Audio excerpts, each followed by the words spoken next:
Bwana Yesu asifiwe sana. Basi tuna kila sababu ya kumshukuru Mungu aliweza kutupa neema na kibali cha kuweza kuifikia siku ya leo.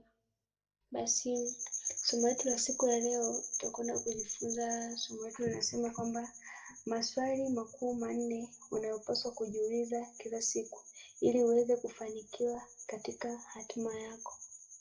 Bwana Yesu asifiwe sana. Kichwa cha somo kinasema kwamba maswali makuu manne unayopaswa kujiuliza kila siku ili uweze kufanikiwa katika hatima yako. Bwana Yesu asifiwe.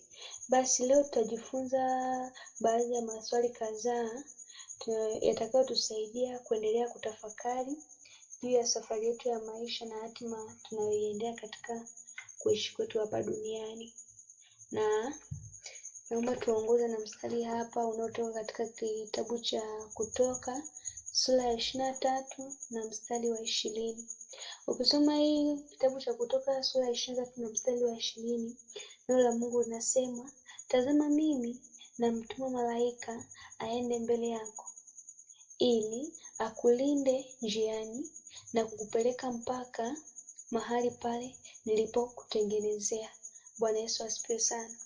Ukisoma hii Kutoka 23 mstari wa 20, naposema kwamba tazama mimi namtuma malaika aende mbele yako, ilikuwa ni Mungu mwenyewe ndiye aliyekuwa akiongea. Ukisonga hapa mbele kidogo anasema ili. Sasa ili neno ili katika huu mstari limesimama kama sababu ya kutumwa au sababu ya kutumiwa huyo malaika.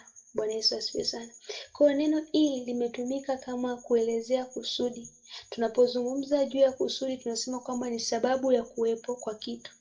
Bwana Yesu asifiwe sana. Kwa hiyo unaona kabisa kwamba hapa ni sababu ya kutumwa kwa huyo malaika, ilikuwa ni kusudi lake ilikuwa ni ili kulinde njiani na kukupeleka mpaka mahali pale Mungu alipofanyaje? Alipokutengenezea. Bwana Yesu asifiwe sana. Kwa hii inaonyesha wazi kuwa kila mmoja kuna pale ambapo anatakiwa kwenda na kufika. Bwana Yesu asifiwe sana. Asa Mungu anapomwachilia malaika ili akulinde njiani na kukupeleka mpaka mahali pale alipokutengenezea, ina maana kwamba Mungu ana expect ya kwamba kule unapotakiwa kuelekea sio tu unatakiwa kwamba uende, sio kama unatakiwa tu utembee katika hiyo njia uende, lakini anamaanisha kwamba unapoenda katika hiyo safari yako unapaswa ufike. Na utajuaje kama Mungu anategemea kwamba unapoenda unapaswa ufike? Ndio maana akasema kwamba anamwagiza malaika aende mbele yako. Bwana Yesu asifiwe sana. Kwa hiyo malaika akishaenda mbele yako, kazi ya yule malaika ni kukulinda njiani unapokuwa ukipita na kukupeleka mpaka mahali pale ambapo yeye anakuwa amefanyaje? Amekutengenezea. Kwa issue tu sio kwenda, lakini issue ni kwenda na kufika. Bwana Yesu asifiwe sana. Bwana Yesu asifiwe. Kwa hiyo ndio maana malaika ameachiliwa ili akulinde njiani na kukupeleka mpaka mahali pale Mungu alipokutengenezea. Kwa hiyo uwe na hakika ya kwamba katika maisha yako hapo unapoishi na katika hali hivyo hivyo unavyojiona na katika changamoto zote unazopita, bado Mungu ana expect kuna sehemu unatakiwa uende. Na inakuwa ni vigumu sana kwetu sisi kuelewa ya kwamba kuna pale ambapo Mungu anataka tuweze kufika, kwa sababu tayari tumeweza kuadapt kuishi maisha ya kawaida. Bwana Yesu asifiwe sana. Na siku zote utakiwa ujue ya kwamba unapotaka kujifananisha na wengine na unapotaka kutembea sawa na wengine, basi na wewe utakuwa kama wengine wanavyokuwa. Utaishia kuwa tu mtu wa kawaida. Lakini ukishapata neno kama hili linalotoka katika hichi kitabu cha Kutoka 23 na mstari wa 20, utajua kabisa kwamba mbona kama kuna pale ambapo Mungu anatarajia kwamba ningekuwepo, lakini mimi niko hapa. Bwana Yesu asifiwe sana. Unaweza ukaichunguza hata hali yako ya maisha unayoishi. Unaweza ukajichunguza hata katika aina ya mfumo wa maisha unayoishi. Unaweza ukajichunguza katika kila jambo unalolifanya, unaweza ukachunguza ukajaribu kutafakari kama hivi hapa nilipo nimefika, au kuna pale ambapo Mungu anatamani nifike ambapo alinitengenezea yeye bado sijafika. Bwana Yesu asifiwe sana. Kwa hiyo unaweza ukachunguza pia katika hilo. Kwa hiyo naliliwa hapo pale ambapo anasema kwamba Mungu anamwagiza malaika, pale ambapo Mungu amekwisha kutengenezea. Hiyo katika lugha nyingine tunaita ni hatima. Bwana Yesu asifiwe sana. Katika lugha nyingine tunaita ni hatima. Bwana Yesu asifiwe. Kwa hiyo kazi ya malaika aliyopewa na Mungu ni ili akulinde njiani. Baada ya kukulinda njiani, akupeleke mpaka ahakikishe umefika pale mahali Mungu alipofanyaje, alipokutengenezea. Bwana Yesu asifiwe sana. Kwa ukiangalia, tunaangalia haya mambo, haya maswali manne ili mwisho wa siku tuweze kufanikiwa katika nini? Tuweze kufanikiwa katika hatima zetu, ili tuweze kufanikiwa kule ambako Mungu ametamani tuweze kufika, kule ambako Mungu alitutengenezea kwa ajili yetu. Bwana Yesu asifiwe sana. Kwa hiyo mafanikio ni kitu ambacho kila mwanadamu anakihitaji, na katika maisha mafanikio, tunasema kama mafanikio ni kitu ambacho kila mwanadamu anakihitaji katika maisha yake, kwa sababu ni asili yake aliyowekewa tangu mwanzo. Kwa hiyo kila mwanadamu ameumbwa kufanikiwa. Bwana Yesu asifiwe sana. Na ndio maana unaweza kaangalia kwamba mtu anaweza kaa katika hali ngumu, anaishi maisha ya kuokota makopo ndipo apate hela aende anunue chakula ale na familia. Mwingine anaishi katika hali ambayo sio nzuri, mwingine ana maisha magumu, mwingine anaumwa, mwingine anafanya kazi biashara zingine, lakini mwisho wa siku anasema kwamba licha hata kama nafanya hivi sifanikiwi, lakini najua kwamba kitu ninachokitafuta hapa natafuta kufanikiwa. Bwana Yesu asifiwe sana. Hakuna mtu tu anaenda kufanya kazi ili apate tu hela ya kula, akishamaliza kula alale, kesho tena aende tafuta tena alale. Hapana, kila mmoja anazidi kupambana katika maisha akiwa na expect ya kwamba kuna pahali ambako ninaelekea. Bwana Yesu asifiwe sana. Ukisoma katika hichi kitabu cha Mwanzo 1:26 neno la Mungu linasema, Mungu akasema, na tumfanye mtu kwa mfano wetu, kwa sura yetu. Bwana Yesu asifiwe sana. Kwa Mungu alikaa akadiscuss na kabineti yake akasema kwamba na tumfanye mtu kwa mfano wetu na kwa sura yetu. Kwa hiyo jinsi ulivyo wewe ni mfano wa Mungu alivyo. Bwana Yesu asifiwe sana. Bwana Yesu asifiwe. Kwa hiyo ukijitazama wewe, usijitazame tu ukajidharau, usijitazame tu ukaona kwamba mimi ni wa kawaida, usijitazame tu ukasema kwamba mimi nipo kwa sababu nilistahili kuwepo. Hapana, wewe umeumbwa kwa sura na mfano wa Mungu. Kwa hiyo jinsi Mungu alivyo unaakisi tabia za Mungu wapi? Duniani. Kwa kuwa jinsi ulivyo ndivyo Mungu afanyaje? Ndivyo Mungu alivyo. Ndio mwanzo ukaona ya kwamba kama kuna wakati unafika hatua ambayo mwanadamu huwa anaona wivu, ujue kabisa kwamba kama mwanadamu huwa anaona wivu, na Mungu kuna wakati huwa anafanyaje? Anaona wivu. Bwana Yesu asifiwe sana. Na ndio maana ukiona mtu anamwacha Mungu ile nafasi ambayo alikuwa akimpatia Mungu akampatia mwanadamu ile nafasi, unaona kabisa kwamba Mungu huwa anaona hiyo, anasema kwamba mimi ni Mungu mwenye wivu. Bwana Yesu asifiwe sana. Biblia yenyewe inasema kwamba kwa maana Roho Mtakatifu yeye ututamani. Bwana Yesu asifiwe sana. Kwa kama Mungu ana wivu, ujue na wewe unafanyaje? Una wivu. Na mwanzo ukakuta hata leo kwa mfano maybe tuashumu kwa vijana, unakuta mtu ana mahusiano na mtu fulani, alafu anamkuta yule mtu ambaye ana mahusiano naye, maybe tuseme kwamba ni girl, anamkuta boy ambaye ana mahusiano naye yupo na msichana mwingine. Akishatoka pale hivi, ile kitendo tu cha kuona lazima atajisikia vibaya, na baada ya kujisikia vibaya tayari ndani yake kuna wivu utakaojengeka kwamba kwa nini yule amesimama na yule pale, na baadaye akikutana lazima tu atafanyaje? Lazima atamuuliza kwamba kwani ulikuwa na fulani. Bwana Yesu asifiwe sana. Kwa hiyo ukiona kitu kama hicho, hapana, usimchukulie mtu vibaya. Kwa sababu gani? Sisi tumeumbwa kwa sura na mfano wa Mungu. Kwa kama Mungu kuna wakati huwa anaona wivu, kwa hiyo na sisi, kwa sababu sisi tumeumbwa kwa sura na mfano wa Mungu, kwa hiyo na sisi hatuna namna ambavyo tunaweza kufanya kuepuka wivu. Lakini sasa usiwe ni wivu mbaya. Bwana Yesu asifiwe sana. Amen. Na ukisogea katika hii Isaya 55:11 nasema, ndivyo litakavyokuwa neno langu litokalo katika kinywa changu, halitanirudia bure, bali litatimiza mapenzi yangu, nalo litafanikiwa katika mapenzi yangu yote nililolituma.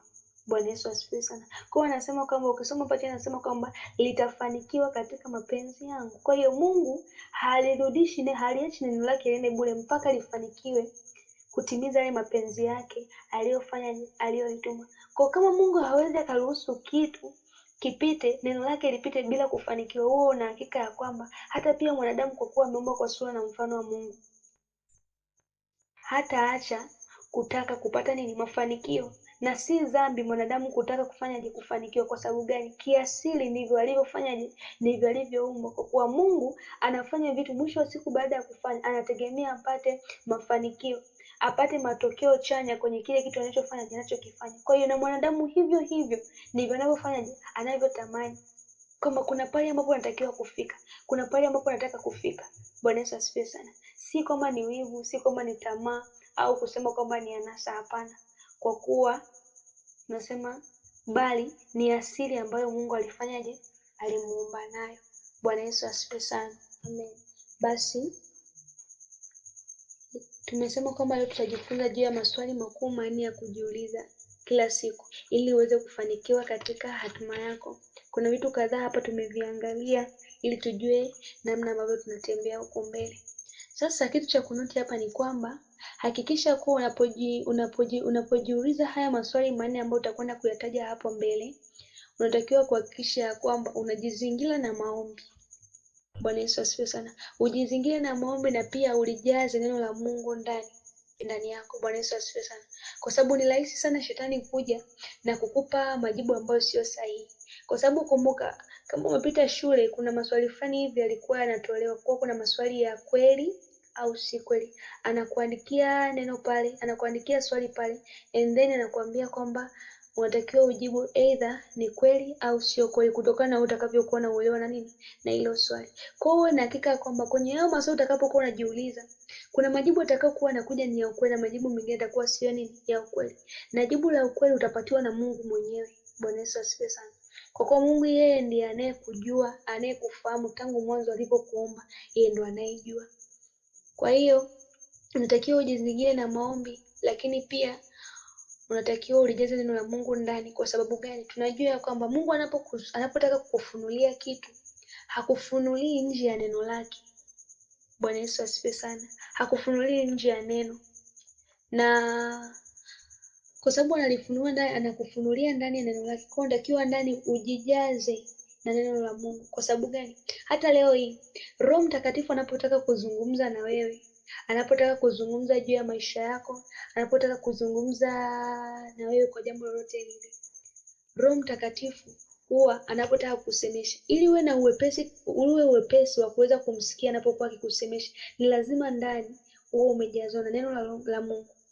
Bwana Yesu asifiwe sana. Kwa sababu hata pia Roho Mtakatifu ni Mungu. Kwa hiyo anapotaka kukujibu atalitumia neno, na kama kwa sababu ndani yako kama utakuwa hauna neno, ina maana kwamba kipindi ambacho Roho Mtakatifu atakapokuwa anazungumza na wewe juu ya maombi uliyoomba, juu ya situation unayoipitia na juu ya maswali kadhaa ambayo unajaribu kumuuliza, kama ndani kutakuwa hakuna neno, ndani yako kutakuwa haujajaa neno la Mungu, hata Roho Mtakatifu atakapozungumza itakuwa ni vigumu sana kumuelewa.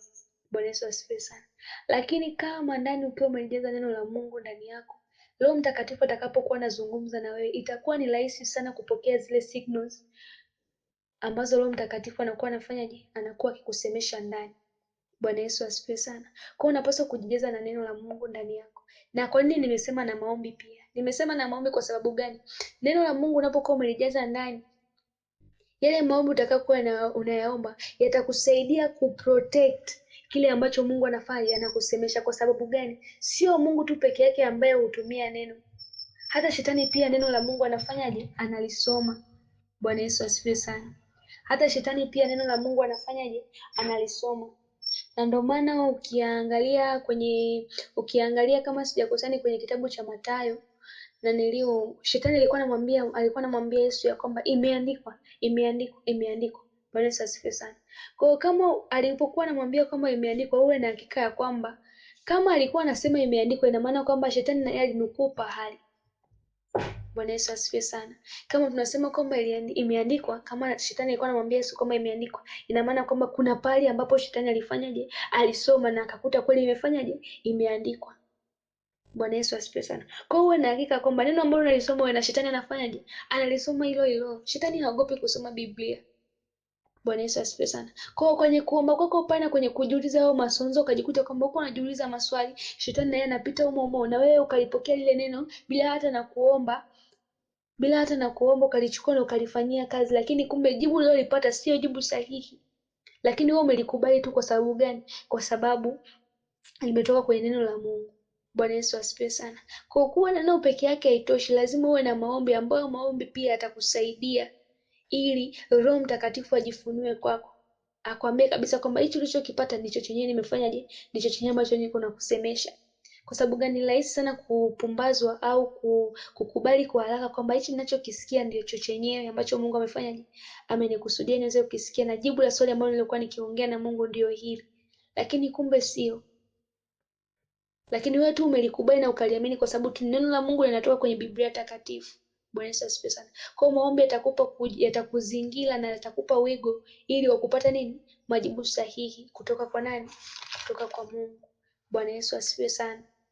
Bwana Yesu asifiwe sana. Amen. Kwa hiyo swali la kwanza ambalo kama mwana wa Mungu unapaswa kujiuliza katika siku ya leo ili uweze kutembea vizuri na kufanikiwa katika safari ya hatima ya maisha yako, ni lazima ujiulize ya kwamba mimi ni nani? Bwana Yesu asifiwe sana. Bwana Yesu asifiwe. Hili swali la mimi ni nani linahusika sana na utambulisho wako binafsi. Bwana Yesu asifiwe sana. Ili ujue unapotakiwa kuelekea hatua ya kwanza, lazima ujitambue ya kuwa wewe ni nani. Bwana Yesu asifiwe sana. Kwa sababu gani? Ili ujue unapotakiwa kuelekea, lazima ujitambue kuwa wewe ni nani. Kwa sababu kama usipojitambua leo ya kwamba wewe ni nani, ina maana kwamba kila aina ya maisha itakayokuja mbele yako utaishi. Bwana Yesu asifiwe sana. Na ndio maana leo hii tunaweza tukaona ya kwamba watu walio wengi wanaishi maisha ya kuiga kwa watu wengine. Bwana Yesu asifiwe sana. Unakuta kwamba mtu anamwona mtu mwingine kwa kuwa anaenda hivi na yeye anamuiga maisha ya huyo mtu. Bwana Yesu asifiwe sana. Bila kujua kwamba kumbe huyu naye muiga huyu ni yeye. Na kwa sababu gani? Ukiangalia kwamba katika namna tulivyoumbwa, kila mmoja aliumbwa kivyake. Na hata kama kwenye masuala ya ndoa anasema kwamba hao wawili watakuwa nini? Wamekuwa mwili mmoja. Wamekuwa mwili mmoja na sio roho mmoja. Kwa hiyo ujue ya kwamba kila mmoja katika maisha ni lazima uwe na self identity. Bwana Yesu asifiwe sana. Ni lazima uweze kuwa na utambulisho wako wewe kama wewe nini? Binafsi. Na matokeo ya kuiga maisha ya watu ni kwamba utajikuta ukipoteza muda. Bwana Yesu asifiwe sana. Kumbuka katika maisha tunatembea katika kusudi la Mungu, na maisha yetu sisi yako very limited. Bwana Yesu asifiwe sana. Ni kwa kipindi fulani cha muda. Kwa hiyo na hakika kwamba leo hii unapokuja akaja leo mtu ukasema kwamba mimi nataka niende kama fulani, nataka kuwa kama fulani. Unaanza sasa kuiga kila kitu anachokifanya yule fulani. Labda tuseme kama ni kwenye issue ya kuimba, unaanza kuimba kama anavyoimba fulani. Unaanza kutembea kama anavyotembea fulani. Unatakiwa ujue ya kwamba unaruhusiwa kujifunza kutoka kwa mtu, lakini sio kuiga kuwa yule mtu. Kwa sababu gani? Kila mmoja ameumbwa kwa utofauti wake. Bwana Yesu asifiwe sana. Bwana Yesu asifiwe. Kwa hiyo utajikuta kwamba kama haujajitambua ya kuwa wewe ni nani katika haya maisha, na itakupa ugumu wewe wa kuendea na kufika kirahisi katika hatima yako. Lakini utakapokuwa unajitambua kwamba mimi ni nani, itakusaidia kustick kwenye kujijenga wewe kama wewe. Bwana Yesu asifiwe sana. Kwa sababu itakusaidia kuokoa muda. Bwana Yesu asifiwe sana. Lakini pia itakusaidia kujua ni namna gani ambavyo unatakiwa kufanya kutembea. Ni lazima ujitambue kwamba mimi ni nani. Bwana Yesu asifiwe sana. Bwana Yesu asifiwe. Amen. Kwa ili kuepuka maisha ya kuishi kama watu wengine na kuiga maisha yao, ni lazima ujitafute na ujipate. Na baada ya kujipata, uanze kuwa wewe. Bwana Yesu asifiwe sana. Usiishie tu kujitafuta. Ndio maana tunaweza kutolea mfano wa pesa. Kuna watu wanatafuta pesa lakini hawazipati. Kwa unapotafuta pesa, make sure that unatafuta mpaka unafanyaje? Unazipata. Bwana Yesu asifiwe sana. Na baada ya kuzipata, unaanza sasa kufanyaje? Unaanza kutembea katika maisha yako. Kwa hiyo hata pia katika swala zima la hili swala la kwamba mimi ni nani, make sure ya kwamba unajitafuta, na baada ya kujitafuta unajipata. Bwana Yesu asifiwe sana. Na baada ya kujipata, uanze sasa kuishi wewe kama nini? Kama wewe. Acha kuishi maisha ya kuiga kutoka kwa watu wengine. Bwana Yesu asifiwe sana. Haukatazwi kujifunza, jifunze kupitia wale watu wa kuencourage ili wakusaidie na wewe kupata moyo wa kwenda mbele zaidi. Ukijifunza historia zao, kujua kwamba walipita hivi na hivi na hivi, walipitia kama ni changamoto, lakini mwisho wa siku walivuka na wakafika paka pale ambapo Mungu alikuwa amefanyaje, amewakusudia. Jifunze. Baada ya kujifunza hapo na kuona changamoto wengine walizozipitia na mafanikio yao, anza kujitafakari na wewe kwamba mimi ni nani? Kama yule ni fulani, mimi ni nani? Bwana Yesu asifiwe sana. Amen. Lakini swali la pili ni kwamba unatakiwa kujiuliza, swali la pili unapaswa kujiuliza kama mwana wa Mungu ni kuwa limetoka wapi?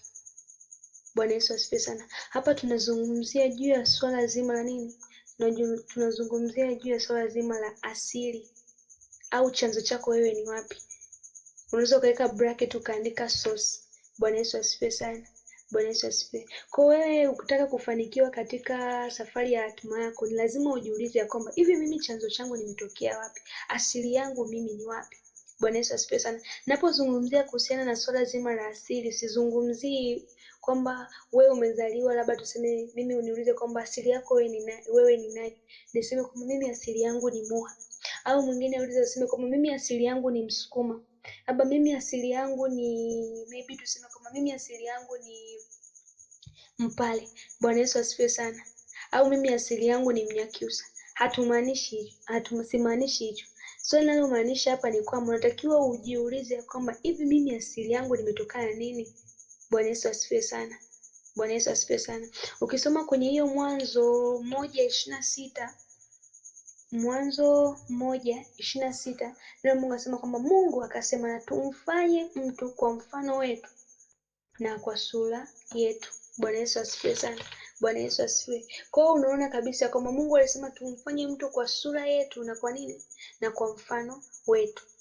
Bwana Yesu asifiwe sana. Kwa hiyo iliyo swali kwako kwamba wewe umetokana na nini? Bwana Yesu asifiwe sana. Kwamba asili yako ni nini? Asili yako sio tu hapo ulipozaliwa. Hapana. Bwana Yesu asifiwe sana. Kwa unatakiwa wewe kama mwana wa Mungu ujiulize, hivi mimi asili yangu ni ipi? Hivi mimi nimetokana na nini? Nimetokana na nini? Kwa sababu gani? Ukiishia tu kusema kwamba mimi nimezaliwa mkoa fulani, mimi ni kabila fulani, haitoshi. Kwa sababu ukirudi kwenye kitabu cha kwenye hii Mwanzo hiyo 1:26, amesema kwamba Mungu akasema na tumfanye mtu kwa mfano wetu na kwa sura yetu. Kwa hiyo utajua kwamba asili yangu mimi ni kwa Mungu. Bwana Yesu asifiwe sana.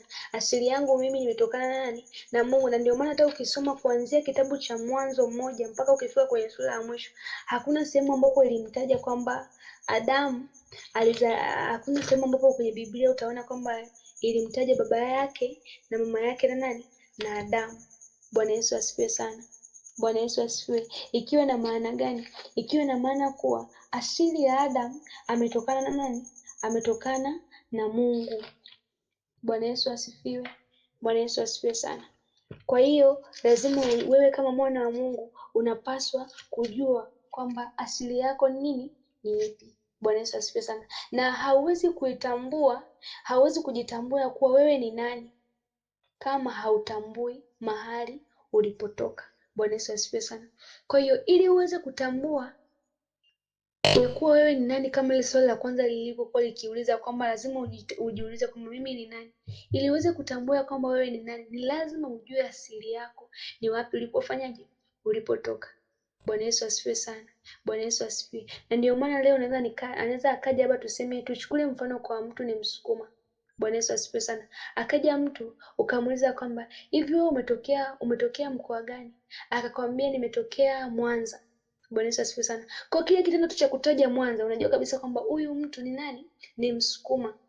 Bwana Yesu asifiwe sana. Kwa hiyo kujua kwamba wewe ulipotokea mahali ulipotokea ni wapi ni swali la msingi sana, ambalo litakalo kusaidia kufunua ile swali la kwanza ya kwamba mimi ni nani. Bwana Yesu asifiwe sana. Tutolee mfano. Kwa mfano kama nikishajua ya kwamba nimetokea wapi, ina maana mimi niliumbwa kwa sura na mfano wa Mungu. Ina maana direct kabisa mimi nimetokana na nani? Nimetokana na Mungu. Kwa asili yangu mimi ni mbinguni. Bwana Yesu asifiwe sana. Asili yangu mimi ni Mungu. Bwana Yesu asifiwe sana. Kwa hiyo nitajua kabisa kwa kama mimi asili yangu ni Mungu, kwa hiyo sitajitazama kwa picha ya kibinadamu ya kwamba mtu leo aje aniulize kwamba wewe ni nani, nimwambie kwamba mimi ninaitwa Sesi. Bwana Yesu asifiwe sana. Au wewe mtu aje akuuliza kwamba wewe ni nani, akuuliza utasema kwamba mimi ninaitwa Ana. Kumbuka Ana ni jina ambalo umelipata hapa. Bwana Yesu asifiwe sana. Lakini ukishajua kwamba ulikotokea ni wapi, utajua kabisa kwamba mtu anaponiuliza mimi ni nani, hamaanishi kwamba jina langu linaitwa nani. Bwana Yesu asifiwe sana. Kwa ili uweze kujitambua kwamba wewe ni nani, lazima pia ujue ya kwamba wewe umetoka wapi. Bwana Yesu asifiwe sana. Bwana Yesu asifiwe sana. Kwa hiyo ni swali letu la pili. Natakiwa kama mwana wa Mungu kila siku wewe unajiuliza, kila siku leo ni swali lako, ukilala, ukiamka, ukiomba, ukimaliza kuomba, ukitembea, ukikaa, ukila, unatakiwa ujiulize kwamba hivi mimi asili yangu, mimi nimetoka wapi? Bwana Yesu asifiwe sana. Na Roho Mtakatifu ni mwaminifu, atakutafakarisha. Bwana Yesu asifiwe sana. Lakini swali la tatu ambalo unapaswa kujiuliza kama mwana wa Mungu ni kwamba ni kwa nini nipo hapa? Bwana Yesu asifiwe sana. Ni kwa nini nipo hapa? Hili swali linalenga direct katika swala zima la kusudi lako. Bwana Yesu asifiwe sana. Tunajua kwamba kila mmoja hapa duniani Mungu amemuumba kwa kusudi maalum. Tunaposema neno kusudi, tuna maana yake ni kuwa tunamaanisha, unaposema neno kusudi ni sababu ya kuwapo kwa kitu fulani. Bwana Yesu asifiwe sana. Kwa sababu ya kuwepo kwa kitu fulani ndipo tunaita nini? Kusudi. Bwana Yesu asifiwe sana. Kwa hiyo wewe hapo ulipo unalo kusudi ambalo Mungu alifanyaje? Alikuwekea.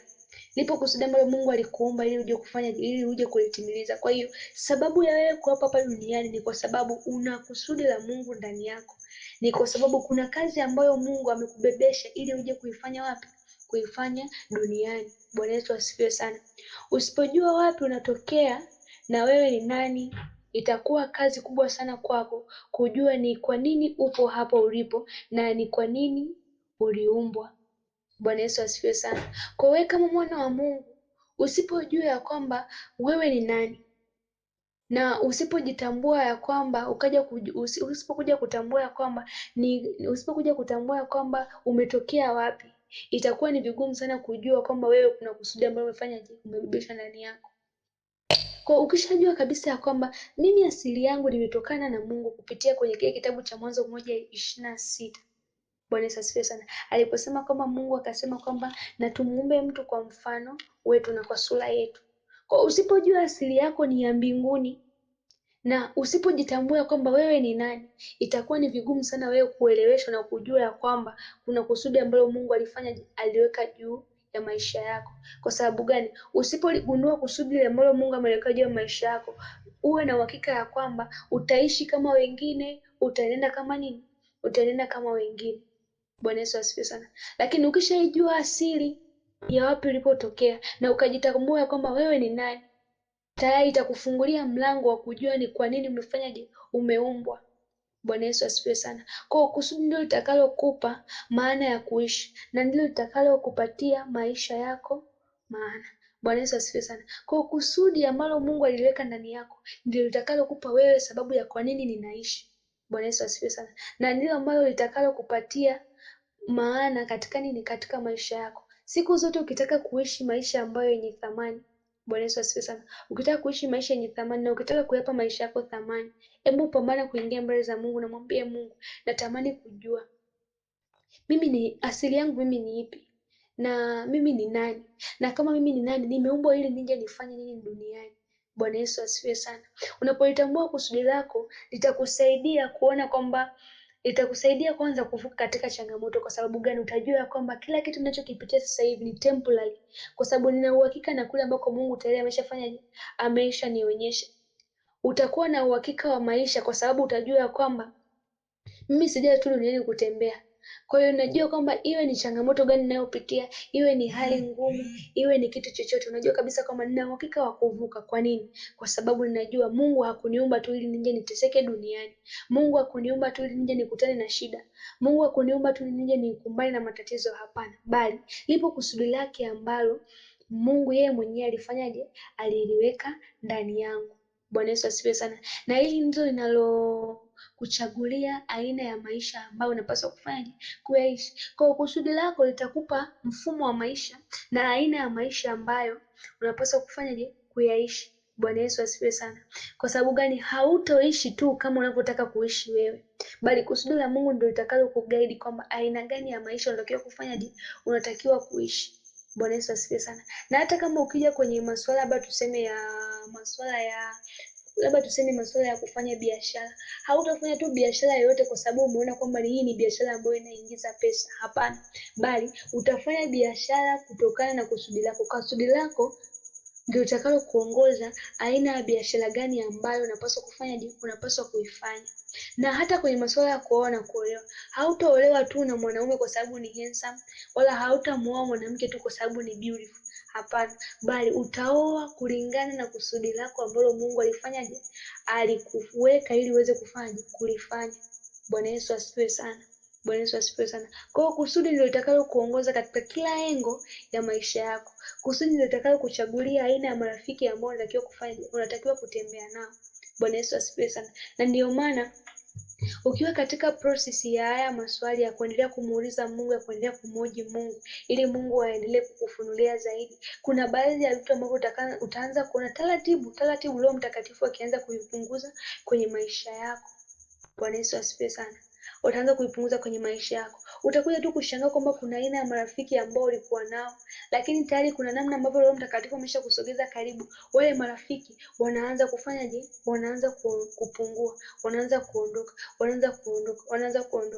Bwana Yesu asifiwe sana. Na wakati mwingine hautajua ni kwa sababu gani wanaondoka, lakini kitakachokuwa kinawafukuza wale marafiki si kwa sababu umewambia labda hutaki kuwa na ukaribu nao, au labda umewambia hutaki kuwa na urafiki nao. Hapana, bali kitakachokuwa kinawasogeza mbali wale marafiki ni kwa sababu gani? Kusudi la Mungu linaanza kutofautisha na wao. Kama mlikuwa mmeishi katika mfumo wa maisha ya kawaida, tayari kusudi la Mungu linaanza kuguide aina ya maisha ambayo unatakiwa kufanyaje, kuyaishi. Bwana Yesu asifiwe sana. Bwana Yesu asifiwe sana. Kwa hiyo wewe kama mwana wa Mungu unapaswa kumuuliza Mungu, hivi Mungu, ni kitu gani ambacho uliniumba ili mimi nije nikifanye? Hivi kusudi la mimi kuwepo hapa duniani ni lipi? Bwana Yesu asifiwe sana. Kwa sababu usipolitambua kusudi lako, itakupa kuishi maisha ya kawaida na kila kitu. Hata kama Roho Mtakatifu akiwa anaachilia ndani msukumo ndani yako wa kufanya kitu, hautafanya. Kwa sababu gani? Atakuwa na kuelekeza kitu unachotakiwa kukifanya, ila haukielewi. Bwana Yesu asifiwe sana. Lakini ukishajiweka katika mazingira ya neno la Mungu na maombi na kuzidi kumsihi Roho Mtakatifu ili akufunulie zaidi juu ya wewe ni nani na unatakiwa kufanya nini, itakusaidia wewe kufanyaje? Itakusaidia wewe kutembea katika nini? Katika msingi mzuri, na itakusaidia wewe kujua kwamba ninaye kazi ambayo Mungu alitaka nifanye, niweze kuifanya. Kwa hiyo utajikuta kwamba unayapa maisha yako maana kwa kuepuka kuambatana na kila mtu, kwa kuepuka kufanya kila kitu. Bwana Yesu asifiwe sana. Kwa kuwa hatukuumbwa ili kufanya kila kitu, ila tumeumbwa ili kufanya kile ambacho Mungu alikikusudia tuweze kufanyaje, tuweze kukifanya. Na ndio maana kwenye sala Bwana tunasema kwamba mapenzi yako yatimizwe hapa duniani kama huko mbinguni. Bwana Yesu asifiwe sana. Kwa hiyo ikiwa na maana kwamba mapenzi ya Mungu yatimizwe hapa duniani kama kule mbinguni, it means kule mbinguni tayari kuna mapenzi ya Mungu ambayo alishayapanga tayari juu ya maisha yetu, ambayo tunasema kwamba ni kusudi la Mungu litimie huku duniani kama linavyotimizwa wapi? Kama lilivyotimizwa wapi? Huko mbinguni. Bwana Yesu asifiwe sana. Kwa hiyo kusudi haulikuti tu hapa duniani, kusudi tayari linakuwa tayari limekwisha kutengenezwa. Mungu ameitengeneza tangu akiwa anafanya anakuumba. Bwana Yesu asifiwe sana. Tayari aliweka na kusudi. Kwa hiyo wewe kama mwana wa Mungu unatakiwa sasa uingie magotini, unatakiwa uingie kwenye maombi, unyekite katika neno la Mungu, kumwambia Roho Mtakatifu, kumwambia Mungu, nifunulie mimi ni nani, kusudi langu la kuumbwa kwangu ni lipi, ili nisipoteze muda duniani, na huku ukikumbuka ya kwamba maisha yetu ni very limited. Maisha yetu yani yamewekwa katika kipindi fulani. Bwana Yesu asifiwe sana. Na maana ukisoma kwenye Mhubiri 3:1 anasema kwamba kila jambo lina majira yake na nini, na wakati wake, kila kusudi chini ya mbingu. Kwa kama kila jambo lina wakati na majira yake, wewe utambue ya kwamba unatakiwa ujue ya kwamba na wewe pia una majira yako na wakati wako. Bwana Yesu asifiwe sana. Kwa hiyo kuna wakati utafika na wewe utafanyaje? Utaondoka. Kwa hiyo liwe ni ombi lako mwana wa Mungu, kujikita katika maombi, kusoma neno la Mungu, kumwambia Mungu na kuzidi kumsihi Mungu katika maombi kwamba Mungu, nifunulie mimi ni nani na napaswa kufanya nini. Lakini swali la nne la kujiuliza ambalo ni la mwisho ni kwamba uwezo wangu ni upi au kitu gani ambacho naweza kukifanya. Bwana Yesu asifiwe sana. Unaweza ukasema kwamba uwezo wangu ni upi bracket kitu gani ambacho naweza kukifanya. Bwana Yesu asifiwe sana. Hapa tunaangalia juu ya nguvu yako, uwezo wako halisi ni upi. Bwana Yesu asifiwe sana. Kwa sababu kama Mungu aliachilia kusudi lake ndani yako, tayari kuna uwezo ambao aliuachilia ndani yako, ambao ule uwezo utakusaidia wewe katika kulitimiza nini? Kusudi lake, ambapo kwa lugha ya Kiingereza tunaweza tukasema kwamba potential. Bwana Yesu asifiwe sana. Kwa watu wengi tunaishi chini ya uwezo wetu. Bwana Yesu asifiwe sana. Ukiangalia maisha ya watu wengi tunaoishi, tunaishi chini ya viwango, kwa sababu mtu ni rahisi sana kuona kwamba ana maisha mazuri, kuona kwamba ana uwezo wa kupata kile kitu anachokihitaji kwa wakati, akaona kwamba hapa tayari nimefika na kufanikiwa, na akafurahi kwa yale maisha alionayo. Bwana Yesu asifiwe sana. Lakini Mungu anapokutazama yeye haoni kama unatumia ule uwezo ambao alikuwekea, kwa sababu ni rahisi sana kujiona kwamba umefanikiwa, ni rahisi kujiona kwamba unao uwezo na nguvu. Bwana Yesu asifiwe sana, na kuona kwamba unatimiza kile kitu. Lakini Mungu akikutazama, akikuangalia, anaona kabisa kwamba mbona kama huyu maisha anayoishi ni chini ya kiwango ambacho nilimpangia. Mbona kama uwezo ambao huyu mtu anao ni chini ya ule uwezo ambao mimi nilimpa kuwa nao. Bwana Yesu asifiwe sana. Kwa hiyo wewe kama mwana wa Mungu unatakiwa uanze kumuuliza Mungu kwamba hivi, Mungu, potential yangu mimi ni ipi? Bwana Yesu asifiwe sana. Ili ikusaidie wewe usitumike na kufanya chini ya nini? Chini ya viwango ambavyo Mungu alitaka uweze kuwa navyo. Bwana Yesu asifiwe sana. Na ndio mwanzo ukakuta leo katika maisha ya watu wengi kwamba kwa wengi ambao walipita shuleni, unakuta kwamba mtu alikuwa anasoma, baada ya kusoma akafeli mara ya kwanza, akafeli mara ya pili. Bwana Yesu asifiwe sana. Na mtu akasema kwamba mimi basi hapa ndio mwisho wangu, siwezi kuendelea tena. Mtu akajiona akasema kwamba mimi kumbe sinaga akili, hivi kumbe mimi ni mjinga, hivi kumbe mimi labda tuseme kwa lugha ya kawaida tuseme kwamba labda mimi ni zezeta. Bwana Yesu asifiwe sana. Lakini kitu ambacho unatakiwa kukumbuka ya kwamba kitu ambacho unatakiwa kukifahamu, tunapokuwa shuleni huwa haipimwi akili. Bwana Yesu asifiwe sana. Lakini shuleni kinachopimwa huwa ni nini? Huwa ni ubongo. Na ndio maana ukiangalia vingi ambavyo huwa tunavijibu katika masomo yetu ni vile tunavyokuwa tumevikariri, lakini akili inapimwa na maisha. Bwana Yesu asifiwe sana. Na ndio maana kuna motivation speaker mmoja nilikuwa namsikiliza, anaitwa Jack Ma.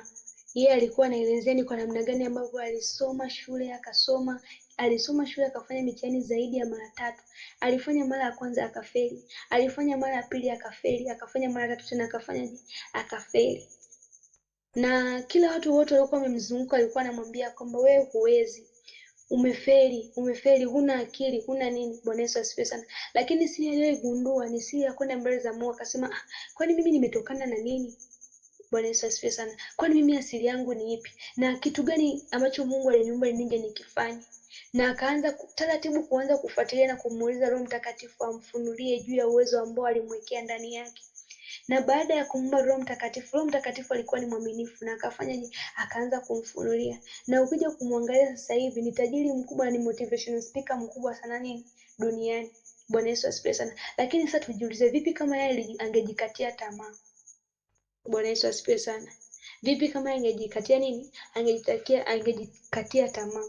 Kwa hiyo kama mwana wa Mungu utakiwa kuanza kumuuliza Mungu. Hivyo ulivyo. Hivyo ambapo watu wanakuambia kwamba huwezi, mazingira yanakuambia kwamba wewe huwezi, wewe sio lolote, wewe sio chochote. Nenda mbele za Mungu, mwambie Mungu, mimi nina imani ya kwamba hukuniumba tu bure. Ninajua kama uliachilia kusudi ndani yangu, upo uwezo ambao pia uliweka ndani yangu. Bwana Yesu asifiwe sana. Kwenda mbele za Mungu, muulize Mungu na mwambie Mungu, naomba unifunulie. Bwana Yesu asifiwe sana.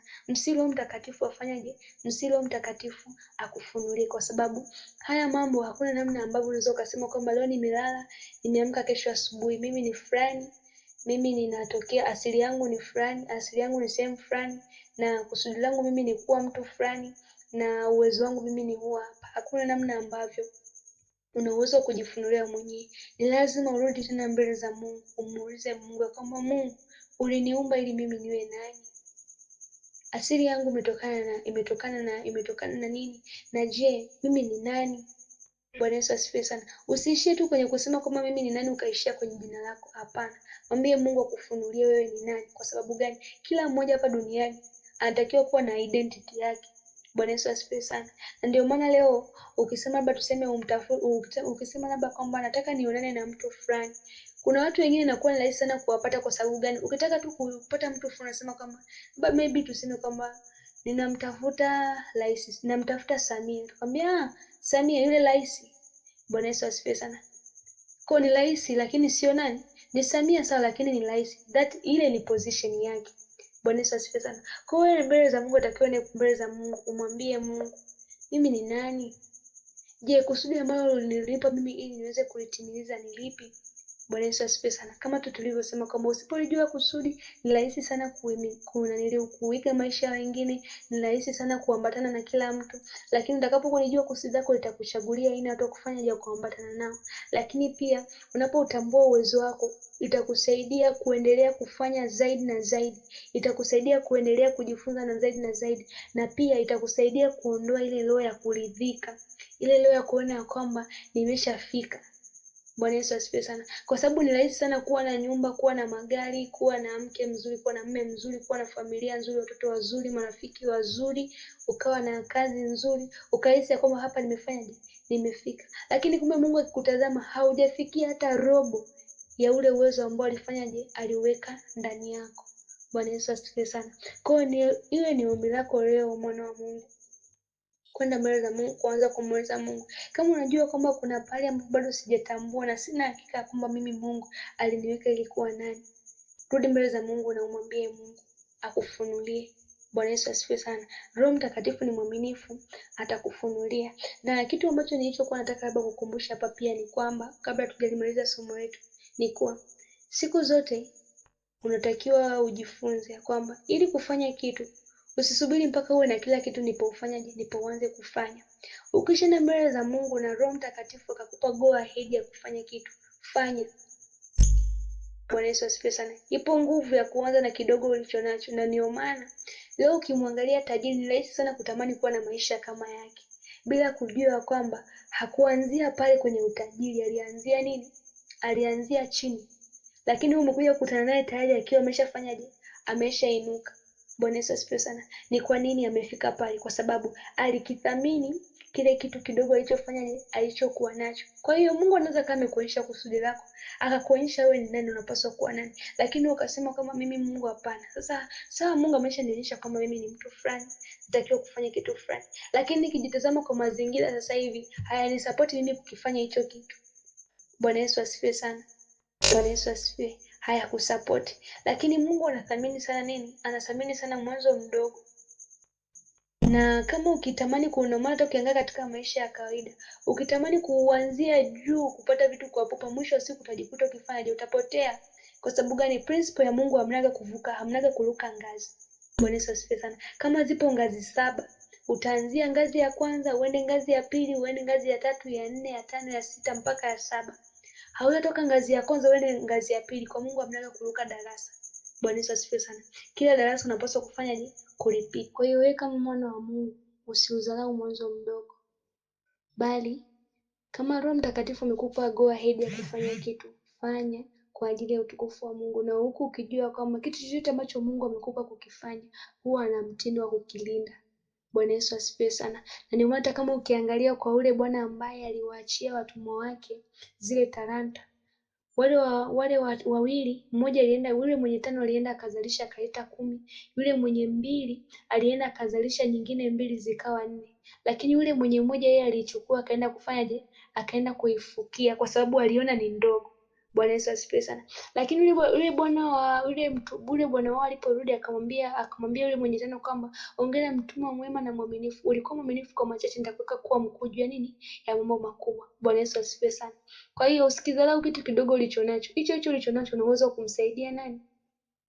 una uwezo wa kumsaidia mtu mwingine. Unaweza ukawa na maarifa ukaona kwamba mbona kama maarifa mimi nilionayo kwamba ni madogo nikikompea na mtu mwingine. Hapana, hicho kitu ulicho nacho, hiyo level ulionayo wewe, kuna mwingine ambaye hajafika. Kwa hiyo ni jukumu lako kama mwana wa Mungu kumsaidia yule mtu, na kama ni kusudi lako unaweza ukaacha kufanya ukasema kwamba mimi nasubiri mpaka niwe na maarifa mengi sana.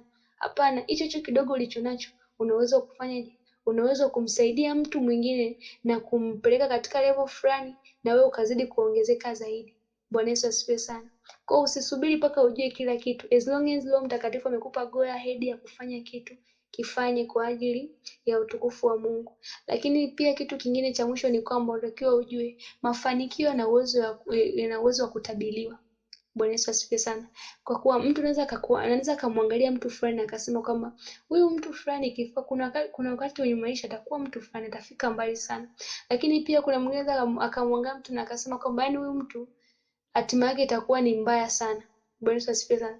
Kwa sababu gani? Mungu kwa namna ambavyo aliyadesign maisha ili yaendane na nini? Na sheria. Maisha yanafanya kazi pamoja na nini? Na sheria. Zipo sheria ambazo zinaongoza nini? Zinaongoza maisha. Mfano leo tuseme Biblia inasema kwamba asiyefanya kazi kula na asifanyaje? Asile. Na nasema kwamba mtu mvivu matokeo yake ni kuwa nini? Ni kuwa maskini. Kwa hiyo uwe na hakika kwamba unapokuwa mvivu, umaskini lazima utafanyaje? Utakuwa nao.